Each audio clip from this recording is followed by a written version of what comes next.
Hello everyone and welcome to week 19 of Life Cues.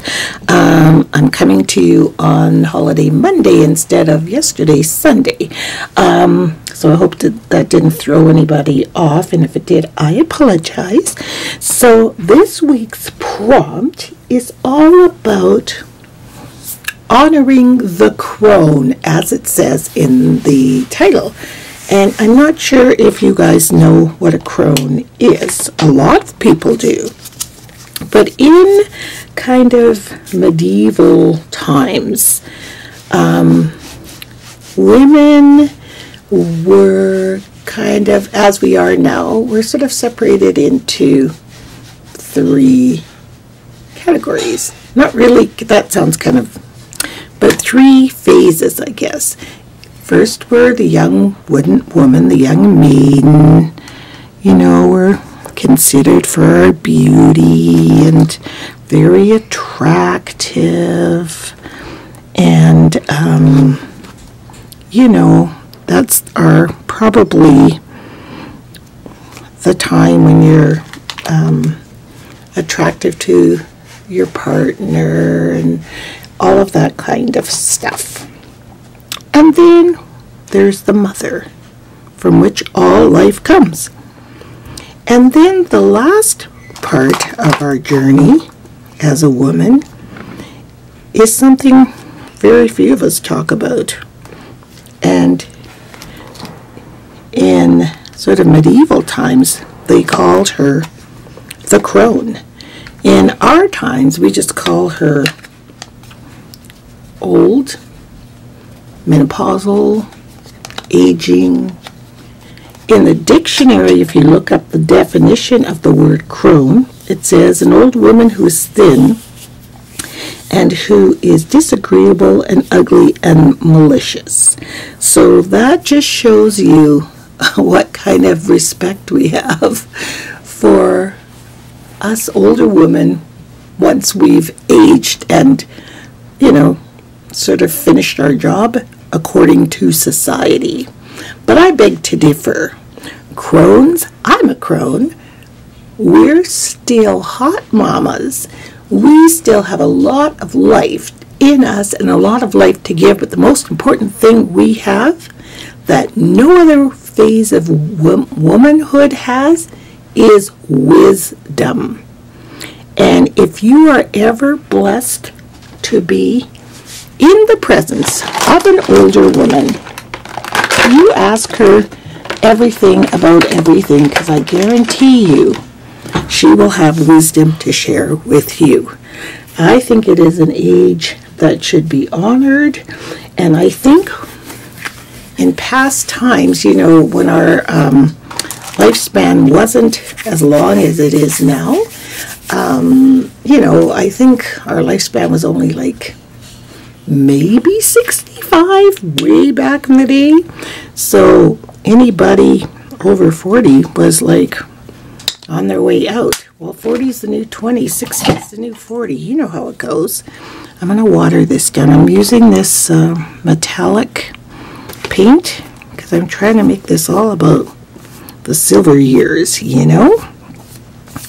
And it was a scary time for people because people didn't understand what's going on with, why is somebody getting wrinkly and their hair turning silver?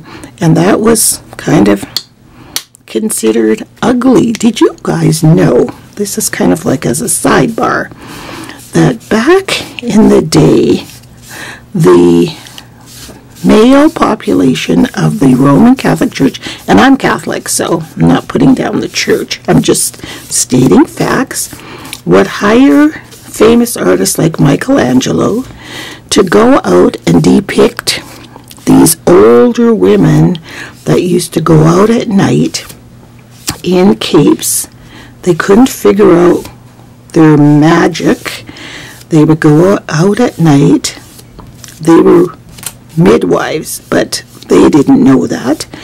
They were able to help bring life into the world, which was considered magic, because a man couldn't do that. And they were to depict them. The midwives back in the day, they did, this is going to sound gross, but it's the truth. They didn't have amnio hooks to break the water like the doctors do in the hospital now. So they used to grow the nails on these two fingers really, really long so they could break the mother's water. Makes perfect sense. But in those days, the men would have them be depicted with long, old nails, capes on their back, hunched over with a bag. You get where I'm going. Those were the first images of a witch. How we know a witch. A witch, you know, with the broom and the... And they wanted to instill fear. But yet these women were just wise women helping other women birth their babies. So, yeah, you need to read the book. I think it's called Birth. And I read it, you know, when I was doing my doula training. It was just so interesting. But it's very unknown. Everybody understands that beautiful young maiden. Everybody understands the mother. But even today, it's kind of mysterious. What's it about those older women over 60? Like, what's their deal? Like, what, you know what I mean? Like, what goes on in their heads? What ticks in their heads? Well, I can tell you that they are still very vibrant women, vibrant beings, still have a lot of sense of style. They have fun. They like to have a good time. They still have good love lives, because there's no worry for an older woman for her if she's ever going to get pregnant or anything like that. There's none of that. So there's a lot to be said for us beautiful crones, you know. So if you're today, I want to honor the crone. So I'm taking this Delusions. I think this is a Delusions stamp. Let me see. Nope, Prima. You know these Prima girls. I'm inking her over here to the left. I think I'll ink her right on the page. You notice I put clocks in the background. And I'm going to ink her on the page because I'll probably paint her face. So,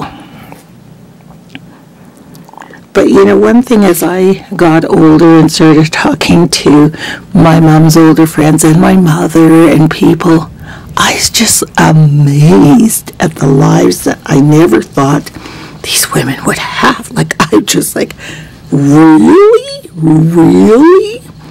And now I can say I'm one of those women too. Like, it's just incredible. So I'm just encouraging you to find an older woman at some point and just sit and talk to her. If you're ever having any troubles, sit and chat with her, because you will not be disappointed.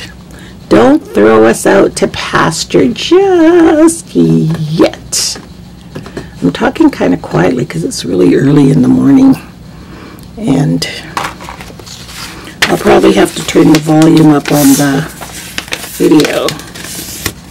So I'm going to take some nice warm watercolor brown and color her in, and we'll just see what kind of facial tones we can give our lady here. So I don't want to be painting her all day. I'm going to add some pretty golden to her and mix these two colors together, and we'll probably get a really pretty browny shade. So I hope you guys had a nice long weekend. It's Victoria Day here in Canada, so that's today. So it's actually a holiday. So we did a lot of gardening and stuff like that yesterday, which was kind of fun. Oh, that is pretty, see? And I'm not usually able to do that much gardening, so I just thought yesterday, you know what, pull up your big girl panties and get out there and do something. And I enjoyed it thoroughly, I have to say. Okay, so you can see how I'm just gonna go ahead and just color her all in. She's awfully young. I might have to give her some lines. She looks kind of too unbelievable for a crone. Even though we are beautiful, but come on, Monica. Let's be real now. She looks like she's about 13 years old. But we'll add a few lines to her face and make her look a little older. I think I overshot her.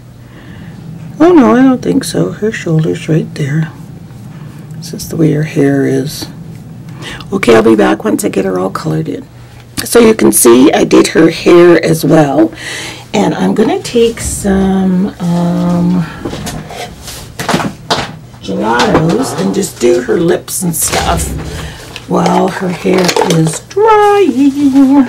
I'm going to give her some incredible green eyes just because I want to.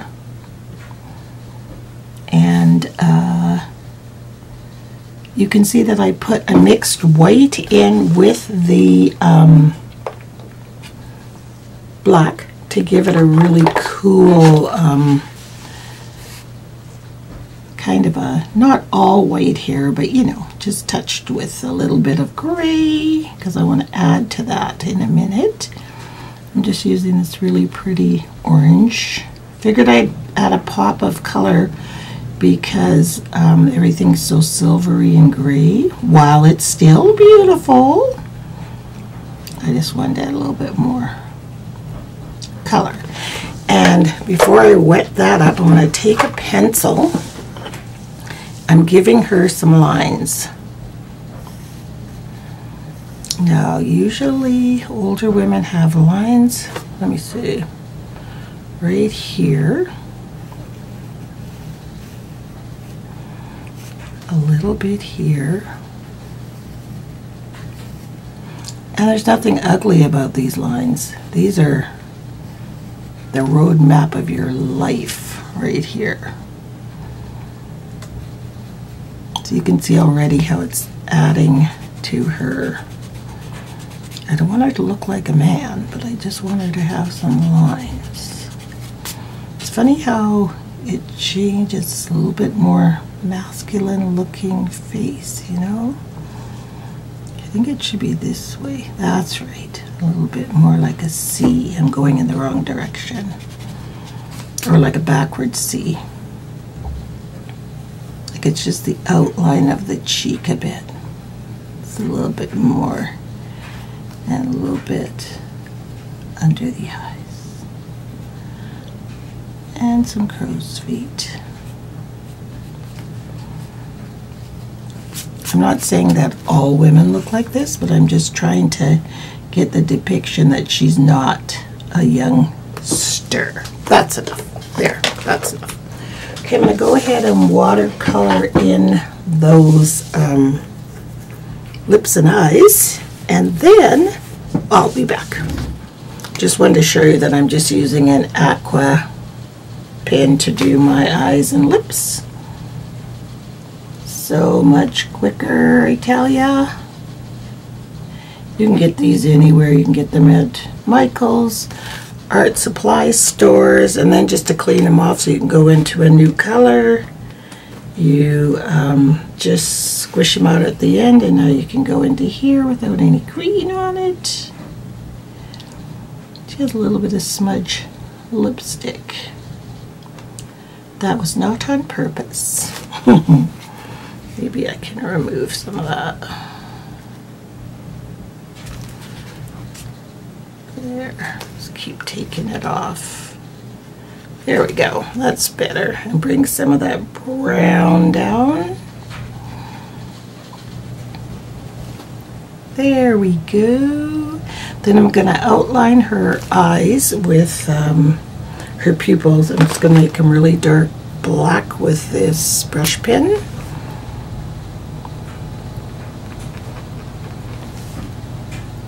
Right there.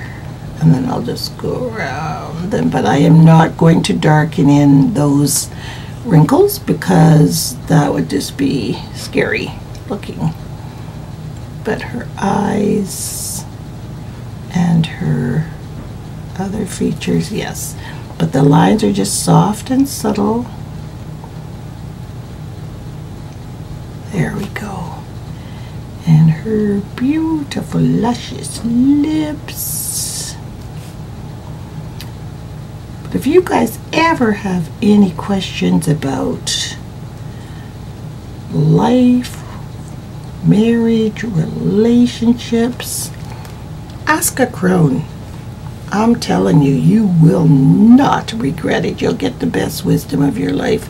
I remember one time I was talking to my mom before her dementia really set in, and I asked her something, and I had done my Soothing the Soul course, and I asked her to comment on it, and she said, I love that I am always learning. And she was 80 plus. Isn't that neat? 80. Oops. Love that. Trying to get this not so yucky down there. Not that it's going to matter, because you can dab it with a baby wipe. Okay, and I make sure this is all dry, and then I'm going to go on to embellish her even more. Okay, I've got these leftover little silver branches that I got from when I was making some ornaments at Christmas time. These were just the leftover little bits, you know. So I'm just going to cut them up so I don't have that hard stem, and just use the bendable parts and add it to her hair like that, you see. And this one over here like that. You get it. So I'm just going to use my glue gun, which is something I rarely use these days, but for the sake of speed, I'm just going to go in here and do this. If this was going to be like a canvas piece or something, I would use gel medium, because I wouldn't want it falling off. But in my book, I can always come back and glue it back in, you know. There. See what I mean? So I'll be back when I'm done with her pretty silver hair. I'm taking some more of that silver metallic paint, and I'm going to paint all of these flowers and then put them aside and let them dry. So I've glued most of my silver flowers and sparkly branches in her hair. Can you see that? It's not pretty? And then I just cut this piece of lace. I got this lace at the Dollarama, and I'm going to give her a little bit of a blouse or something off the shoulder. So I'm going to glue it, and then I'm going to kind of make a V like so. Okay, that makes sense. I guess I'll have to go a little lower like that. Yeah. So I'll glue that right now. So there, I glued it down like that. And I used the last flower that I had, so that worked perfectly. Just a little off the shoulder. She's a very pretty crone. So I'm hoping and praying that inside of here I have at least the word crone. So let's just pray. So I had enough letters in that silver package, that old package, to get my words down. Honor the crone, and I didn't have an O, so I used a flower.